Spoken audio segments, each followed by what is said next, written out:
en metàl·lic o en targeta. Aquestes són les dues formes de pagament amb què podem comprar un producte o un servei. Si parlem de targetes, aquestes poden ser de dèbit i de crèdit, i és important conèixer les característiques de cadascuna per tal de valorar quina ens convé més. Nosaltres sempre recomanem utilitzar més targetes de dèbit que no pas de crèdit, perquè les de crèdit tu la pots anar passant indefinidament i després és el banc el que et demanarà o t'ho traurà, i si no en tens t'ho demanarà. Amb la de dèbit, si no tens diners al compte, no podràs treure diners. Una manera de controlar molt el pressupost familiar en aquest sentit. Cada targeta disposa d'un codi que correspon al número d'identificació personal. És recomanable que aquest codi no es correspongui amb un número fàcilment identificable, com ara la data de naixement. El més important, però, és que memoritzem aquest número i no el duguem mai escrit a sobre. En cas de pèrdua o robatori de la targeta, el primer que cal fer és avisar immediatament a la nostra oficina bancària per tal que ens la bloquegin. D'aquesta manera, si després de la notificació algú altre utilitzés la targeta, el consumidor no s'hauria de responsabilitzar de l'import sostret. Un altre element important a tenir en compte quan contractem una targeta són les comissions que l'entitat pot aplicar al seu ús.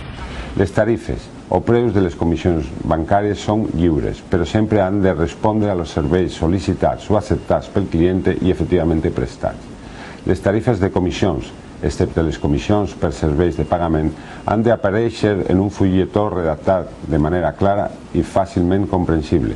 En ells s'inclouen, dividits en epígrafes, els serveis tarifats i els seus components preus. Aquest fulletó sempre ha d'estar a les sucursals de les entitats a disposició dels clients que ho sol·licitin i a través d'internet a les pàgines web de les entitats financeres.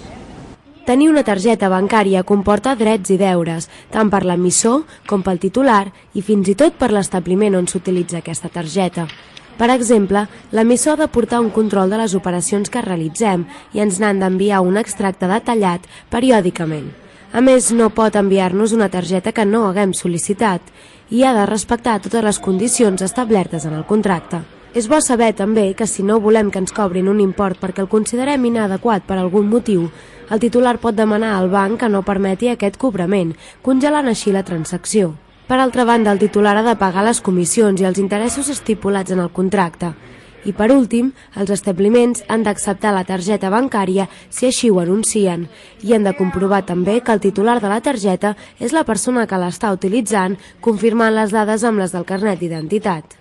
Per més informació podeu consultar el web www.consum.cat.